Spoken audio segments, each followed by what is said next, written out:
नमस्कार, स्वागत है आपका इनसाइट में। मैं हूं रामवीर श्रेष्ठ और इनसाइट में आज हम बात करेंगे ऊर्जा की, बात करेंगे पावर की।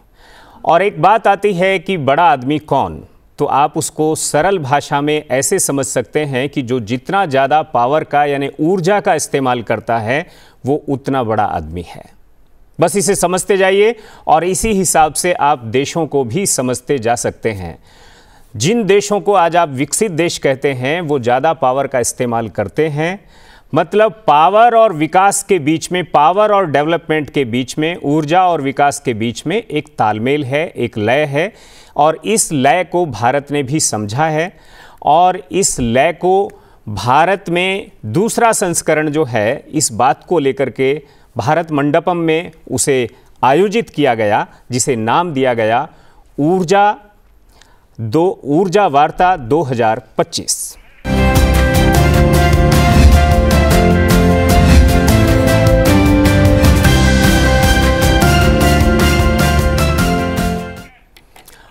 और इस ऊर्जा वार्ता में फोकस इस बार था, और भारत का फोकस है ग्रीन एनर्जी पर, क्लीन एनर्जी पर। और इस पूरी वार्ता को समझाने के लिए हमारे साथ जो मेहमान हैं उनका परिचय मैं आपसे कराता हूं।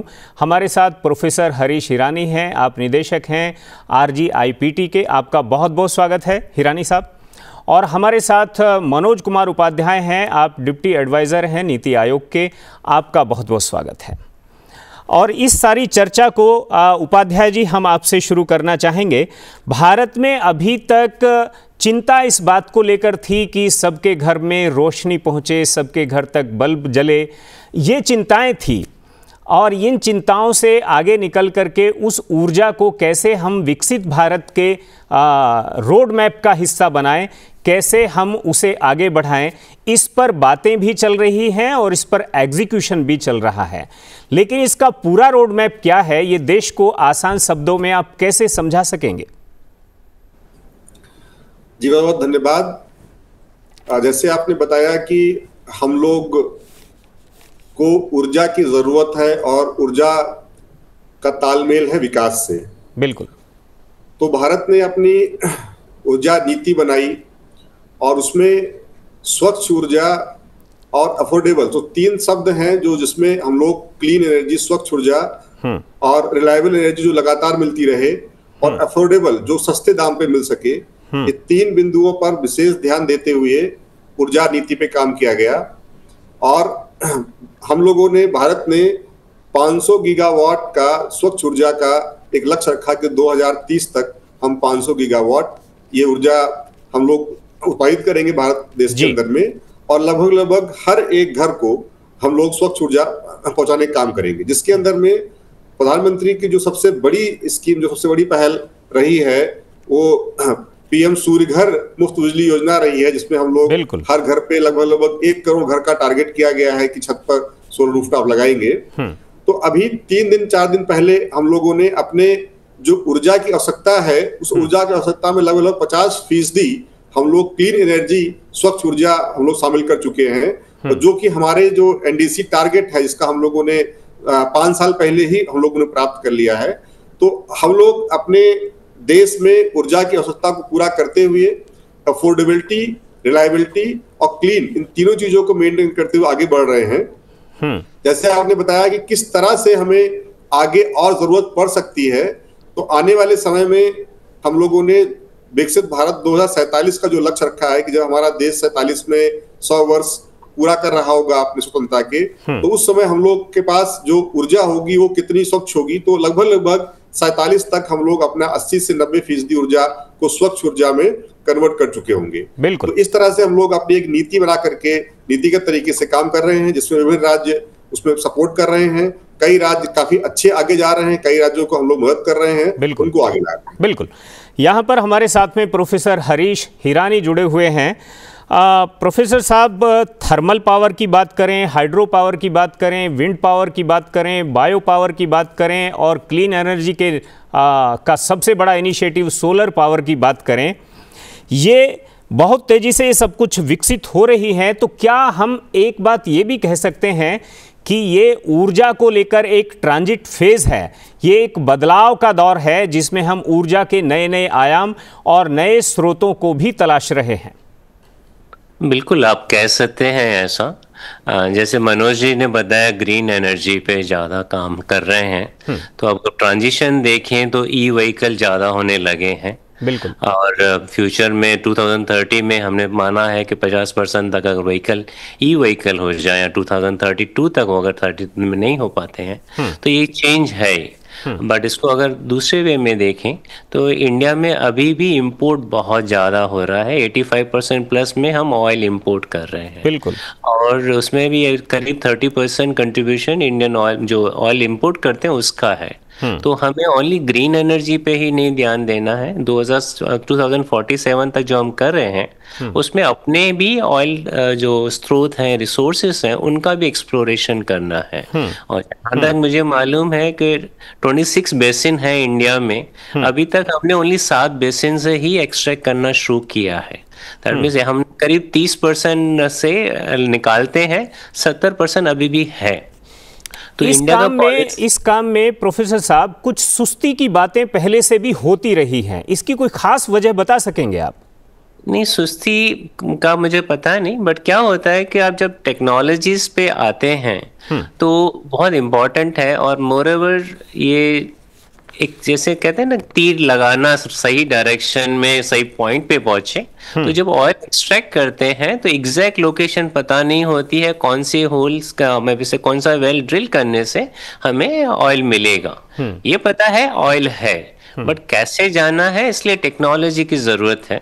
तो इस बार हम लोगों ने, जो हमारे मिनिस्टर साहब हैं, उन्होंने काफी बड़ा स्टेप लिया कि अगर टेक्नोलॉजी पूरी की पूरी इंडिया में नहीं है तो हमें कोलैबोरेशन भी करना चाहिए। क्योंकि अगर एक ऑयल वेल रैली में डिटेक्ट होता है तो वहां की प्रगति बहुत फास्ट हो जाती है। और हमें इंडिया को विकसित भी करना है, सेल्फ सफिशिएंट भी करना है, और फ्यूचर में ग्रीन भी करना है। तो 2070 का टारगेट है कि हमें 100% ग्रीन हो जाना है, पर 2047 का टारगेट देखें तो हमें सेल्फ सस्टेन होना है। दैट मींस हम इंपोर्ट नहीं करेंगे, सारी चीजें इंडिया में बनाएंगे। अब उसके लिए सबसे बड़ा प्रॉब्लम है इकोनॉमी। 3 ट्रिलियन डॉलर्स की अगर रिक्वायरमेंट है तो पैसा कहाँ से आएगा? वो तो नेचुरली कंटिन्यूसली, एक तो जैसे मनोज जी ने बताया कि हमारा इलेक्ट्रिसिटी रिक्वायरमेंट भी बढ़ रहा है। अगर इलेक्ट्रिसिटी को ही देखेंगे तो 5 टाइम्स बढ़ने वाला है। 2047 में 5 टाइम्स बढ़ जाएगा। ओवरऑल ऊर्जा की बात करें तो डबल होने वाला है। तो साथ एक तो बढ़त भी हो रही है, हमारा ग्रोथ रेट भी बहुत फास्ट है, उसमें एनर्जी रिक्वायरमेंट भी कंटिन्यूसली बढ़नी चाहिए। और जो भी हम इम्पोर्ट कर रहे हैं फ्यूचर में, उससे और वो करना चाहिए, मींस इम्पोर्ट बिल्कुल जीरो करना चाहिए। बिल्कुल, मैं आऊंगा आपकी तरफ। एक बात जो है उपाध्याय जी, वो क्लीन एनर्जी को लेकर होती रही है, और दूसरी बात उसके पैरेलली ये भी होती रही है, जो दुनिया अंतर्राष्ट्रीय बिरादरी है वो टेक्नोलॉजी ट्रांसफ़र के मामले में थोड़ी सी चूजी भी दिखाई देती रही है। इसको कैसे आप समझते हैं? नहीं, आपका कहना बिल्कुल सही है कि अगर हमें ग्रीन एनर्जी या क्लीन एनर्जी की तरफ बढ़ना है तो टेक्नोलॉजी का मेन उसमें रोल है, क्योंकि जो भी नई ऊर्जा की संभावनाएं हैं वो सब टेक्नोलॉजी बेस्ड हैं। तो जैसे डायरेक्टर साहब ने बताया कि हम लोगों को सिर्फ और सिर्फ बिजली, मतलब इलेक्ट्रिसिटी के ही लिए ग्रीन की बात नहीं करनी है, हमें फ्यूल पे भी ग्रीन की बात करनी है। तो टेक्नोलॉजी का डिस्पर्सन और टेक्नोलॉजी का ट्रांसफर पहले एक चैलेंज हुआ करता था, जब हम लोग शुरुआत में जो दौर था। अभी फिलहाल हमारे देश के अंदर में भी जो हमारी CSIR लैब हैं, उन लोगों ने भी काफी काम किया हुआ है, खासकर सोलर और विंड पर। तो उतना दिक्कत अब नहीं है। और हमारी जो PLI स्कीम है, जिसमें हम लोगों ने high efficiency solar cell and module की बात करी है, जिसके अंदर में wafer to ingot to module and cell की बात हो रही है, तो उसमें उस तरह का जो है नीति डिजाइन की गई है जिसमें टेक्नोलॉजी डिस्पर्सन होगा जी। और MNRE की स्कीम है, साथ साथ में MNRE के पास एक इंस्टीट्यूट है, उसका नाम ही है नेशनल सोलर इंस्टीट्यूट। तो उसका काम ही है कि वो जो है R&D करे और लगभग अलग अलग जो टेक्नोलॉजी पे काम हो रहा है। कुछ देश हैं जो कि पूरी तरह से टेक्नोलॉजी ट्रांसफर में बिलीव नहीं करते हैं, पर कुछ देश हैं जहां पर अच्छा काम हो रहा है और जो टेक्नोलॉजी ट्रांसफर करते हैं, कोलैबोरेशन करते हैं, बिल्कुल, तो ये हमें देखना होता है कि हम किसके साथ जाएं और किसके साथ ना जाएं। पर अभी परिदृश्य बहुत बदल गया है, भारत में भी इनोवेशन और स्टार्टअप का अच्छा माहौल आ गया है। जिन लोगों ने क्लीन एनर्जी में काफी अच्छा अनुसंधान किया है और काफी अच्छी टेक्नोलॉजीज लाई हैं, अब उसको हमें स्केल करना है और उसे कमर्शियली कन्वर्जन करना है। जैसे बैटरी में जी, अगर आपका एक समय लूंगा, बैटरी में बहुत अच्छा अनुसंधान हो रहा है। लिथियम आयन बैटरी के अलावा हम लोग के पास एल्यूमिनियम बेस्ड बैटरी का भी प्रयोग शुरू हो गया है। तो एल्यूमिनियम बेस्ड बैटरी लगभग भारत में पहली बार बनाई जा रही है और किसी एक छोटी कंपनी ने किया है। तो काफी ज्यादा मैं आपकी तरफ आता हूं। हमारे साथ प्रोफेसर हिरानी हैं। हिरानी साहब, एक बात है जो ऊर्जा वार्ता 2025 में उठी, और वो बात थी किसी भी स्कीम में उसकी स्पष्टता और उसको लेकर जो विश्वास है उसे लेकर। और ये बात जो है, जो अभी उपाध्याय जी ने कही, वो प्रधानमंत्री सूर्य घर योजना में वो बात दिखाई देती है। जैसे ही वो स्कीम लॉन्च हुई, उस स्कीम में क्लैरिटी ज़्यादा थी, उसको लेकर भरोसा लोगों को ज़्यादा हुआ और उसके लिए आवेदन भी बम्पर लेवल पर आए।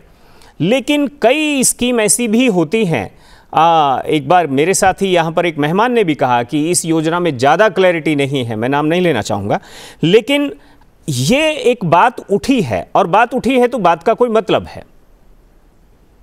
बिल्कुल, जैसे अभी तो मुझे जो दौर दिख रहा है और जो मुझे समझ है कि पहले जो पॉलिसीज बनती थी वो क्लोज डोर होती थी, या कुछ ज्ञानी लोग ही आपस में डिस्कस कर लेते थे। ज्ञानी लोग, उसमें स्टेक होल्डर्स का शायद इतना भाग नहीं होता था जी। बट जिस हिसाब से अभी हो रहा है कि कोई भी पॉलिसी बनती है उसको ओपन डोमेन में डाला जाता है, लोगों से फीडबैक लिया जाता है, और कोई क्रिटिक भी है तो क्रिटिसाइज करता है और कंस्ट्रक्टिव वे में, तो उसको इम्प्लीमेंट भी किया जाता है। तो मेरे हिसाब से स्लोली हम क्लियरिटी साइड जा रहे हैं, क्योंकि हमें इंडिया का विकास करना जरूरी है, और विकास तभी होगा जब सारे लोग इन्वॉल्व होंगे। 4 लोग बैठ के विकास नहीं कर सकते हैं, उसमें तो इंडिया का मैसिव और ज़्यादा से ज़्यादा लोग, जैसे मनोज जी ने बोला स्टार्टअप्स का, अगर छोटे छोटे लोग भी, अगर जिनके पास ज़्यादा पूंजी नहीं है, वो भी विकास में आने लगेंगे, तभी इंडिया का बड़ा विकास होगा।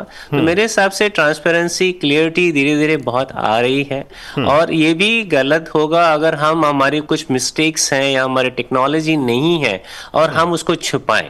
इससे अच्छा हम बता दें हमें ये टेक्नोलॉजीज नहीं है, अभी हम कोलैबोरेट कर रहे हैं, बट फ्यूचर में रिसर्च इंस्टीट्यूशन उन पे काम करे और टेक्नोलॉजी को बहुत आगे ले आए। तो ये एक ट्रांसपेरेंसी बहुत जरूरी है, और मेरे हिसाब से हम बहुत फास्ट ग्रो कर रहे हैं उसमें। बिल्कुल।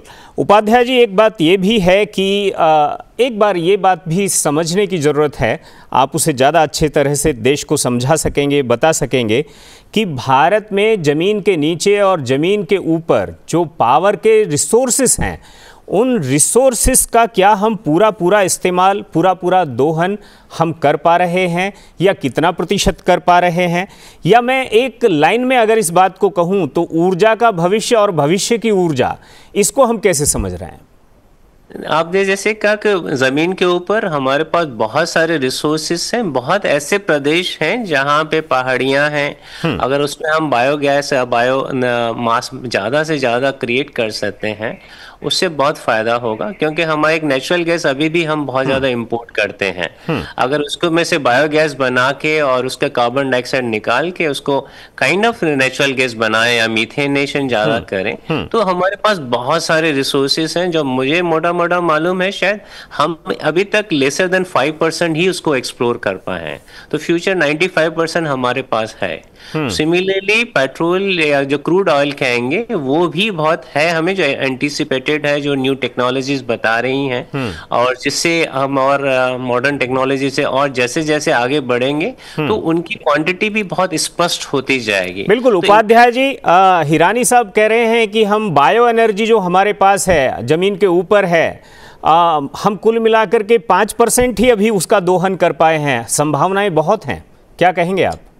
नहीं, बिल्कुल आप सही कह रहे हैं कि उस क्षेत्र में काफी काम होना बाकी है, और कई प्रकार की उसमें संभावनाएं हैं। उसमें बायो एनर्जी में हम लोग पावर पे ज्यादा फोकस कर रहे थे, लेकिन आजकल उसमें फ्यूल पे ज्यादा फोकस है। और बायो मास का तो मल्टीपल यूज स्टार्ट हो ही चुका है, जिसमें बायो पायलट एनटीपीसी ने ऑलरेडी प्रयोग करना शुरू कर दिया है अपने थर्मल पावर प्लांट्स में। और उसके साथ साथ में सीबीजी के प्लांट बहुत सारे लग रहे हैं, जिसमें हमारे ऑल मार्केटिंग कंपनीज लगा रही सीबीजी प्लांट, उसके अलग से एक पॉलिसी ही बनाई गई है। बिल्कुल। साथ साथ में ग्रीन हाइड्रोजन और ई मेथनॉल भी बायोमास से प्रयोग शुरू हो गया है। हालांकि बहुत बड़े प्लांट नहीं लगाए गए हैं और अभी इसमें काफी काम बाकी है। तो बायोमास कई एक ऐसी संभावना है जिसमें काफी ज्यादा काम किया जा सकता है। तो उसके पीछे कुछ चीजें और हैं जिसके लिए हम लोगों ने अपना एक प्रयास किया है, एक रिपोर्ट ला रहे हैं। क्योंकि अभी एक समस्या क्या है कि बायोमास बेस्ड प्लांट लग तो जाते हैं, पर बाद में उसमें सप्लाई इश्यू आता है, बायोमास अवेलेबिलिटी उनको समस्या शुरू हो जाती है। बिल्कुल। तो अभी हम लोगों ने एक अध्ययन यहाँ पर किया है, अध्ययन जो है जल्दी रिपोर्ट आने वाली, इसमें हम लोगों ने बताया कि कितने प्रकार के बायोमास हैं और किन किन स्कीमों में इनकी कितनी जरूरत है। तो एक तरीके से कहीं एक इंटीग्रेटेड स्टडी नहीं थी, उसके माध्यम से फिर हम देखना चाहते हैं कि कितना बायोमास हम यूटिलाइज कर रहे हैं और कितना यूटिलाइज करने की संभावना आगे है। बिल्कुल। तो मैं हिरानी साहब मैं इसी बात को थोड़ा सा आगे बढ़ाकर इसे इस तरह से भी समझना चाहता हूं आपसे। उन्होंने कहा कि सप्लाई एक इशू है। मैंने ये देखा कि अगर एनर्जी को डिसेंट्रलाइज करने का कंसेप्ट अगर हम समझते हैं, मैंने देखा कि एक किसान अपने गांव में न रहकर खेत पर रहता है और उसने किसी से भी बिजली का कनेक्शन नहीं लिया है। उसने वहीं पर अपना बायोमास जो है उसको गलाकर मीथेन से इंजन चलाया, इंजन के साथ उसने एक ऑल्टरनेटर अटैच किया, उसी से उसने बायोजेनसेट में उसको कन्वर्ट कर लिया, उसी से उसके सारे पंखे हैं, उसकी सारी जो घर की ज़रूरतें हैं वो सब उससे चलती हैं, पूरी होती हैं। ये सब एक किसान अगर कर सकता है और उसने किसी से कोई लोन भी नहीं लिया उसके लिए कुछ, और लोन ना भी ले तो सरकार के इंसेंटिव हैं इस सब के लिए, चाहे वो बायोगैस पर हो, चाहे वो बाकी चीज़ों पर हो। तो इसको अगर उसी स्पष्टता और विश्वास के साथ, क्या डिसेंट्रलाइज मॉडल ये भी कोई काम करने वाली चीज़ है? बिल्कुल, आपने सही पकड़ा इसको। डिसेंट्रलाइजेशन एंड सेंट्रलाइजेशन दोनों का तालमेल अच्छा होना जरूरी है। हाँ। हम अगर बोले ओनली डिसेंट्रलाइजेशन तो उससे क्या होता है, कॉस्ट इकोनॉमिक्स इतना अच्छा नहीं आएगा। बट दोनों का रखें तालमेल तो अच्छा है। मैं आपको एक छोटा सा उदाहरण देता हूं। जो हमारे घर से म्युनिसिपल सॉलिड वेस्ट निकलता है उसमें डिसेंट्रलाइजेशन बहुत अच्छे वे में जाएगा। रीजन बीइंग, जब आप कचरा इकट्ठा पहले करते हो तो उसमें बायोडिग्रेडेबल मटेरियल्स ज्यादा होते हैं। एक दिन या 2 दिन रखोगे, उसमें कार्बन डाइऑक्साइड बाहर आ जाती है, वाटर निकल जाता है, तो उसका कंटेंट कम हो जाता है। बट CO2 तो ऑलरेडी चली गई एनवायरनमेंट में, ऑलरेडी पॉल्यूट कर लिया। अगर मैं उसको उसी समय टैप कर लूं और मीथेन से ये यूज करूं तो डिसेंट्रलाइजेशन बड़े वे में, अच्छे वे में काम करेगा। बिल्कुल। बट सारी चीजें मैं डिसेंट्रलाइज करूंगा, जैसे प्लास्टिक हुआ या आपका ग्लास हुआ या मेटल हुआ, तो वो इतना अच्छा काम नहीं करेगा। उसके लिए मतलब उसमें एक बैलेंस की जरूरत है। उपाध्याय जी, एक अगला सवाल जो मुझे समझ में आ रहा है वो ये है कि सस्टेनेबिलिटी और इनोवेशन, उसकी तरफ इशारा प्रोफेसर हिरानी ने किया भी था। ये एक बात है, ये अपने आप में एक इतना बड़ा विषय है कि एक अकेला प्रोग्राम इसी विषय पर किया जा सकता है। कुल मिलाकर इसे लेकर क्या नजरिया है? नहीं, बिल्कुल बहुत आवश्यकता है दोनों की। सस्टेनेबिलिटी तो फिलहाल उस पर सारी पॉलिसीज आजकल सस्टेनेबिलिटी पे ही फोकस्ड है कि हम कितना सस्टेन कर सकते हैं और कितना इंडिपेंडेंट हो सकते हैं। इनोवेशन जो कि हमारे देश में अब काफी अच्छे ढंग से हो रहा है और एक अच्छा इकोसिस्टम उसके लिए डेवलप हो गया है। दो तीन इसमें इश्यूज ये हैं कि जिस ढंग का इनोवेशन होना चाहिए, खासकर मैच्योरिटी लेवल पर, जहां पर एक कंसोर्शियम मॉडल बनता है जिसमें हम इंडस्ट्री, थिंक टैंक, एकेडमिया को लाते हैं और हम एक समस्या का समाधान करते हैं। जैसे आपने बताया कि किसी किसान ने अपनी समस्या का समाधान कर लिया छोटे लेवल पर, तो इनोवेशन में कोई एक इनोवेटर है, उसने कुछ इनोवेशन कर लिया, उसके बाद उसका एप्लीकेशन उसे ढूंढना मुश्किल हो जाता है, कई बार उसको स्केल अप करना मुश्किल हो जाता है। पर अगर शुरुआत से ही वो उसमें जो है इंडस्ट्री जुड़ जाए, उसमें थिंक टैंक जुड़ जाए, उसमें एकेडमिया जुड़ जाए और इनोवेटर जुड़ जाए, तो शुरुआत से ही वो प्रोजेक्ट बहुत वाइबल हो जाता है और जो उसका नवाचार है, जो उसका इनोवेशन है, वो काफी अच्छा सस्टेनेबल बन जाएगा और उसको कई जगह पर मल्टी मॉड एप्लीकेशन उसका स्केल अप किया जा सकता है। इस पर काफी काम हो रहा है। जैसे अभी जल्दी में ही रिसर्च एंड डेवलपमेंट के लिए अलग से 1 लाख करोड़ रुपए का बजट रखा गया, इसमें प्राइवेट सेक्टर का इन्वॉल्वमेंट, और पहली बार ये संभावना व्यक्त की गई है कि प्राइवेट सेक्टर आगे आएंगे और उस बजट का और उस फंड का उपयोग करेंगे। तो इस टाइप के कुछ बजट, इस टाइप के कुछ इंसेंटिव्स और इस टाइप के कुछ योजनाएं जो सरकार ला रही है, वो सस्टेनेबिलिटी और इनोवेशन को दोनों को एक साथ लेके चलने का प्रयास हो रहा है, पर इसमें बहुत सारा काम होना बाकी है। हिरानी साहब, एक बात और है, बात बड़ी है अखबारों में और रोजाना जो है वो डोमेन में हम देखेंगे, मीडिया डोमेन में वो बात बहुत ज़्यादा चल रही है, और ये एक तरह से टैरिफ टेरर वाली बात है। रूस को लेकर के अमेरिका कह रहा है, ट्रंप साहब कह रहे हैं नहीं, आप उनसे तेल खरीदोगे तो हम आपके ऊपर 100% टैरिफ लगा देंगे, और बहुत सारी बातें हैं। इस सब के बीच में भारत को किस स्ट्रेटेजी के साथ आगे बढ़ना चाहिए, या वो बढ़ रहा है ऑलरेडी? मैं शायद इसके लिए सुटेबल नहीं हूँ कुछ कमेंट करने के लिए, हाँ, बट मेरा जो पर्सनल ओपिनियन है, मैं एज ए एटीट्यूड वाइट नहीं कह रहा, मेरा पर्सनल ओपिनियन है कि हम फ्रीडम ऑफ स्पीच बोलते हैं, हम ट्रांसपेरेंसी की बात रखते हैं, उसके बाद अगर फ्रीडम ऑफ द परचेज भी नहीं होगा तो फिर प्रॉब्लम है। हमें फ्रीडम हर वे में चाहिए, कोई हमें धमकाए वो सही नहीं है, हम कुछ गलत नहीं कर रहे हैं, और हमें अगर सही जो भी प्रोसीजर पहले से ले डाउन है अगर हम उसको फॉलो कर रहे हैं तो शायद हमें डरने की जरूरत नहीं है। फ्रीडम ऑफ परचेज जो है, हाँ जी, मनोज जी कुछ कह रहे हैं शायद। नहीं, हिरानी जी ने बिल्कुल कहा, और मैं भी यही कहूंगा कि ये एक अलग विषय है, इस पर अपना विचार व्यक्त करना मुश्किल है, पर जो सबसे बड़ी संभावना जो है वो ये है कि हमें खरीद की जरूरत कब पड़ेगी और क्यों पड़ेगी। जैसे हिरानी जी ने बताया कि 85% हम लोग आज के डेट में इंपोर्ट कर रहे हैं, अगर हम अपना इंपोर्ट घटाते जाएंगे तो शायद वो संभावना घटती जाएगी। बिल्कुल। तो जो पॉलिसीज हमारी हैं वो इसी ढंग की हैं जिसमें हम लोग आत्मनिर्भरता की तरफ बढ़ रहे हैं, बिल्कुल, और अपने आप को उससे डीलिंग कर रहे हैं। और हम ये भी मान रहे हैं कि हमारे पास अभी भी 95% इतना रिसोर्सेस है जिसका हम यूज कर सकते हैं, जिसका हम दोहन कर सकते हैं। बिल्कुल बिल्कुल। एक बात और भी है उपाध्याय साहब, और वो ये है कि ऊर्जा का जो हम व्यावसायिक संचालन जो है उसको और सरल बनाने की ज़रूरत जो है वो भी इस ऊर्जा वार्ता 2025 में उठाई गई थी। इसको आप किस तरह से देख रहे हैं? सरल यानी क्या? तो उसमें 2-3 चीजें हैं। जैसे अगर हम ऊर्जा की बात करते हैं तो उसमें सब प्रकार की ऊर्जा आ जाती है, और अगर आज के दिन में देखा जाए तो हम 2 मुख्य ऊर्जा मानते हैं। एक ऊर्जा हमारी फ्यूल की है, fuel means oil and gas, और दूसरी ऊर्जा हमारी बिजली वाली है। तो अभी क्या है, जो बिजली का वितरण है वो 100% लगभग 2 ही 3 राज्य ऐसे हैं जहां पर प्राइवेट सेक्टर का पार्टिसिपेशन है, अदरवाइज सारी स्टेटों में गवर्नमेंट कंट्रोल डिस्कॉम है। तो अभी उसमें कोई कंपटीशन नहीं है, और एक तरीके से कंट्रोल्ड है। जो भी बिजली का दाम आपको देना है वो देना है, क्योंकि वो एक निर्धारित दाम है।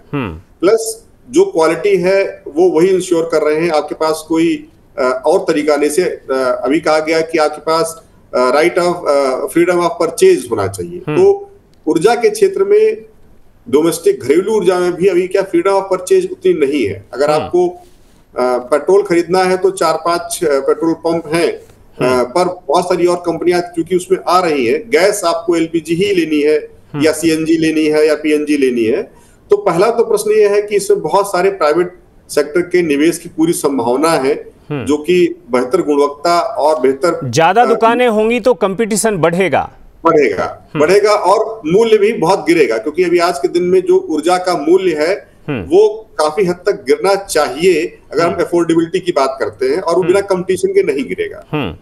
दूसरा जो है, दूसरा पक्ष, पहला पक्ष तो हो गया वितरण लेवल पर, दूसरा पक्ष है कि हम कैसे इन्वेस्टमेंट लेकर के आए, क्योंकि हमें बहुत ढेर सारी ऊर्जा की जरूरत पड़ने वाली है, क्योंकि हम लोग 5 ट्रिलियन इकोनॉमी बनना चाहते हैं, हमारे एम्बिशन दूसरी है। बिल्कुल। तो उसमें इन्वेस्टमेंट की बहुत सख्त जरूरतें हैं, जिसमें हमें बाहर से भी इन्वेस्टमेंट की जरूरत है और घरेलू इन्वेस्टमेंट की भी जरूरत है। तो उस ढंग पर जो ईज ऑफ डूइंग बिजनेस का एक संकल्प है, वो एक अलग तरीका है काम करने का, जिसपे अलग अलग मंत्रालय और हमारा भी नीति आयोग काफी काम कर रहा है। तो दोनों तरफ से अगर 2 स्तरीय व्यवस्था की जाएगी तो शायद ये सरलता जल्दी आएगी। एक बात इसमें और भी है जो आपने ही सवाल किया, उसे मैं थोड़ा सा हिरानी साहब से कर लेता हूं।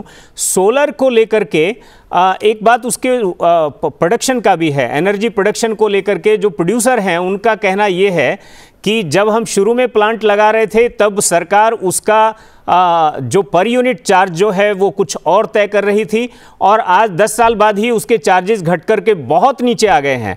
तो कई बार हमें डर लगता है कि ये वायबल भी होगा कि नहीं होगा, तो इसको भी थोड़ा समझने की जरूरत है।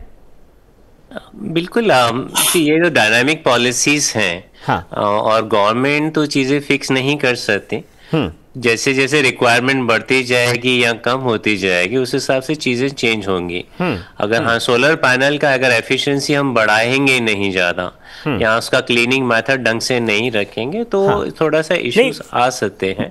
उपाध्याय जी, एक तो है जो सरकार द्वारा रेगुलेटेड फील्ड है, एक है ओपन मार्केट।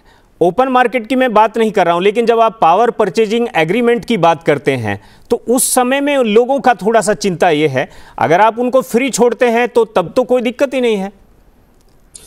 नहीं, वो बिल्कुल सही है, लेकिन अभी जो पूरी एक साइकिल है प्रोजेक्ट लगा करके और उसे उसके द्वारा बिजली बेचने की, उसमें पावर परचेज एग्रीमेंट एक अहम मुद्दा है और बिना उसके बैंकों से उन्हें क्लोजर नहीं मिलता है। बिल्कुल, ये बात बिल्कुल सही है कि पावर परचेज से धीरे धीरे हमें बाहर निकलना पड़ेगा और बहुत सारी संभावनाएं तलाशनी पड़ेगी कि हम जो है बाजार में कैसे बिजली को ज्यादा उपलब्ध कराएं, और जो बाजार की मांग है और बाजार द्वारा जो रेगुलेटेड है प्राइस उस पे ज्यादा जाए। हालांकि उसमें भी संभावनाएं कई और भी हैं। नहीं, मेरा तो ये भी कहना है ना मनोज जी की पीपीए जो है वो जो ये कंडीशन है कि बैंक फाइनेंस तभी करेगा जब सरकार उसे पीपीए दे देगी, तो उसकी जरूरत उससे बाहर लाना चाहिए बैंकों को भी।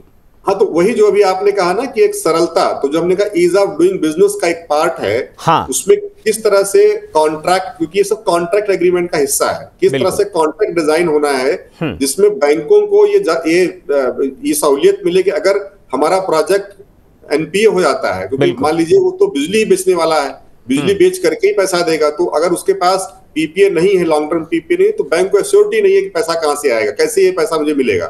तो जो कॉन्ट्रैक्ट एग्रीमेंट है उसे रीडिजाइन करने की पूरी कोशिश करनी चाहिए और मेरे ख्याल से मंत्रालय इस पे काफी काम कर रहा है। और इसमें चूंकि ये एक लेगेसी इश्यू है, क्योंकि हमारे पास आज के डेट में 90%। लेकिन हिरानी साहब, जब मैंने यही बात ये कही कि भी फिर आप जिस किसान के खेत में आप प्लांट लगा रहे हो 1 मेगावाट का या उससे ज्यादा, तो आप फाइनेंस डायरेक्ट उसी को क्यों नहीं कर रहे हो, जब पीपीए एक ऐसा बड़ा एश्योरेंस है। तो फिर उन्होंने कहा कि नहीं, जो उद्योगपति होता है उसके पास तो पैसे का बैकअप भी होता है, वो ईएमआई चुका सकता है, किसान ईएमआई नहीं चुका सकता है। तो दोनों बातें आपस में कंट्राडिक्टरी हो जा रही हैं। जी, एक आखिरी कमेंट आप। क्वेश्चन मेरे लिए है या क्या? आपसे ही। देखिए, मेरा तो जैसे पॉइंट है कि 1 मेगावाट जहां तक मुझे मालूम है बहुत बड़ा प्लांट है, इतना छोटा नहीं है। हाँ। एक फार्मर को शायद नहीं, 10-15 फार्मर्स को यूज कर सकते हैं। हाँ, ठीक है। से तो बड़ा सा हो, उसमें तो कॉन्ट्रैक्ट टाइप का ही होना जरूरी है, इंडिविजुअल फार्मर नहीं आएगा। बट जो लो कॉस्ट होता है उसमें ईएमआई इतना ज्यादा नहीं होगा, क्योंकि रिटर्न्स ही उतना ज्यादा आ जाते हैं। मैं एक एग्जाम्पल देता हूँ, अगर मैं एक इलेक्ट्रिक व्हीकल लगाता हूँ या ई ट्रैक्टर बनाता हूँ और एक फॉर्म में मैं सोलर, मैं एयर में भी लगा सकता हूँ, जैसे सोलर ट्री कहते हैं हम, वो लगा के मैं उसे पूरा का पूरा हार्वेस्टिंग यूज कर सकता हूँ, ट्रैक्टर चला सकता हूँ, मुझे कभी बाहर जाने की जरूरत ही नहीं है। बिल्कुल। और उसको सब्सिडाइज किया जाता है गवर्नमेंट की तरफ से। तो फिर मुझे नहीं लगता लोन लेने की इतनी ज्यादा जरूरत पड़ेगी। बिल्कुल, ये विषय जो है इसी तरह से समझने की शायद जरूरत भी है। बहुत बहुत शुक्रिया आप दोनों का। हिरानी साहब आपका बहुत बहुत शुक्रिया, उपाध्याय जी आपका बहुत बहुत शुक्रिया, और इनसाइट में मुझे भी इजाजत दीजिए, फिर मिलेंगे। नमस्कार।